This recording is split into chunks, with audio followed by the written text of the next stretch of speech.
Hi everyone, I'm David Fisher, and this is Presidential Chronicles, the series of books and videos on American history as seen through the lives of the presidents of the United States. This episode is from the life of Martin Van Buren, and the focus is Secretary of State.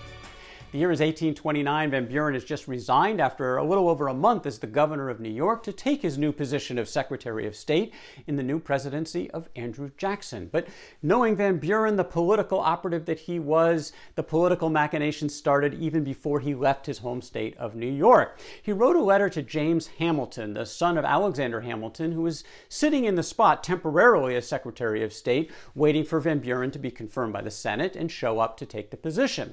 On Van Buren's mind was jobs, patronage, and he wrote in this letter to Hamilton that if the general, Jackson, makes one removal at this moment, he must go on.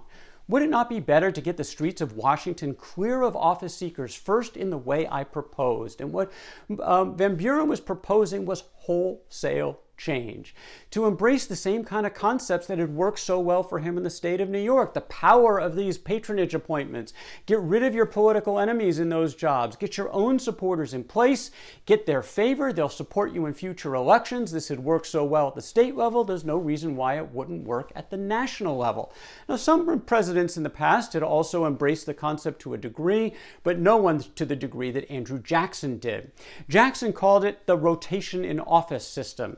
Senator William Marcy made the comment, "To the victor go the spoils," and it became known as the spoils system, this idea where your political opponents would lose their jobs and you'd put in your own supporters, sometimes qualified, sometimes not, but they would be loyal to you, and that was the key. That's how Van Buren saw it.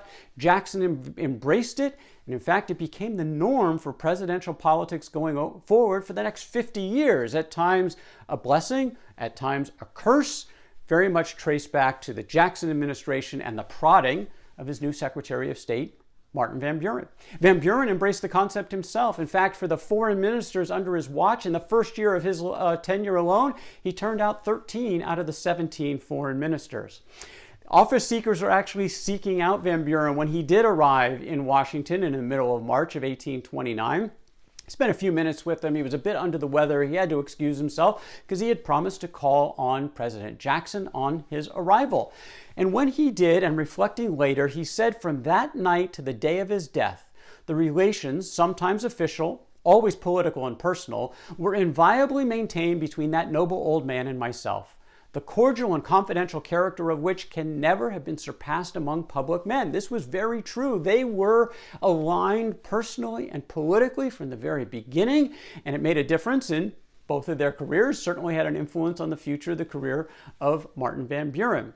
Now, Van Buren sat in an odd moment in a cabinet that the President of the United States largely ignored. He didn't know most of these people. He had put them in there for party purposes, and so he really didn't spend much time with his official cabinet. He had what he called his kitchen cabinet, which were basically his buddies who hung out in the White House. Some stayed at the White House, and Jackson was mostly one to take his own counsel anyway, but Van Buren was an exception. He and Secretary of War John Eaton were the two that Jackson did know and actually listened to both in their official capacity, and Van Buren also welcomed into that inner sanctum of the kitchen cabinet, very different from the rest of the cabinet members. Well, in terms of Van Buren's responsibilities for foreign policy as Secretary of State, relatively minor in the grand scheme of things in a very tumultuous Jackson administration. The one major triumph for Van Buren during his tenure was a treaty with Great Britain that opened up trade with the British West Indies. This had been shut out based on past conflicts with the British for a number of years. Other administrations had tried to get this open up, were unsuccessful. This was a big win for Van Buren and his foreign policy team to be able to get that trade opened up again. There were other trade deals under Van Buren's watch. Austria, Turkey, Mexico were some accomplishments, but not a lot went on in foreign policy during his tenure. But that didn't mean that Van Buren didn't have an impact. He had an impact on a broader level, in some cases in some surprising ways. Van Buren was very much in his element in the Washington social scene, including the diplomatic corps. It was actually an important responsibility of the Secretary of State to gain these relationships with these foreign ministers, and he was frequent guests of theirs. They were frequent guests of his. One of his favorites, going back to his own roots, the minister from the Netherlands, where they could speak Dutch together and share native food and drink from the ancestral homeland of the Van Buren family. But there was also social turmoil in Washington at this time, and it embroiled the administration in a big way. It was called the Peggy Eaton Affair. Peggy Eaton was the wife of Secretary of War John Eaton, and she was purported to have a checkered past. First of all, her previous husband had committed suicide just before she and John Eaton got together, so there were some rumors about that. But even more than that, that she had been sort of scandalized, associated with some gentlemen callers that she had, a number of them, at her father's Washington-based boarding house from many years ago. But the other wives in the cabinet, beginning with Florida Calhoun, the wife of Vice President John Calhoun, refused to meet with Peggy Eaton. They wouldn't even really be in the same room with her. The other cabinet wives slowly followed, one by one by one, and the entire thing permeated the cabinet. It actually started to have an impact on their ability to function. Later in his memoirs, Van Buren said that all were more or less affected by it, and it was under its adverse influences that we worked through the spring, summer, and the first months of the autumn. Those feelings grew every day more and more bitter. Jackson couldn't stop this. The wives of his cabinet members were adamant. Jackson was supportive of the Eatons. He was at odds, he was at his wit's end, and there was only one member of his cabinet kind of on his side, and that was Martin Van Buren. He was the lone exception. Now, Van Buren didn't have a wife. He was a widower, so maybe that helped a bit. He was happy to socialize with the Eatons. He gave a couple of parties. They were invited. They attended. He encouraged some of the foreign diplomats to give parties and invite the Eatons. They attended. The problem was nobody else from the cabinet attended these events. They were locked in and not going to socialize with Peggy Eaton, and it was impacting the cabinet and inner circle areas around the president, including his family. Emily Donelson, Jackson's niece, living in the White House, refused to meet with Peggy Eaton. Martin Van Buren took it upon himself to meet with Emily Donelson and try to explain to her what a difficult situation she was creating. He said to her the value he placed upon the peace and harmony of his family, talking about Jackson, and the misery he suffered in seeing them destroyed by an affair in respect to which she certainly knew he acted a sincere part. He actually brought Donelson to tears.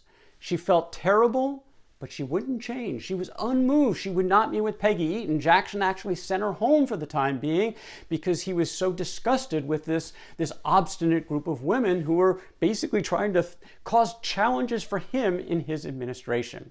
Well, there was another conflict going on at the time, and this was far more political, far more public, and it had to do with the Tariff of Abominations that had been passed in 1828 in the John Quincy Adams administration that the people in the South, particularly South Carolina, thought was completely unfair and unconstitutional. This was a tariff passed for protection, a high protective tariff, not just to raise revenue. It favored the North, and it was against the South. And South Carolina continued to be up in arms. And Vice President John Calhoun, Jackson's vice president, was among the leaders in this opposition. Well, Jackson was very much a states' rights president. Martin Van Buren, very much a states' rights Secretary of State, as was John Calhoun. But they drew a line.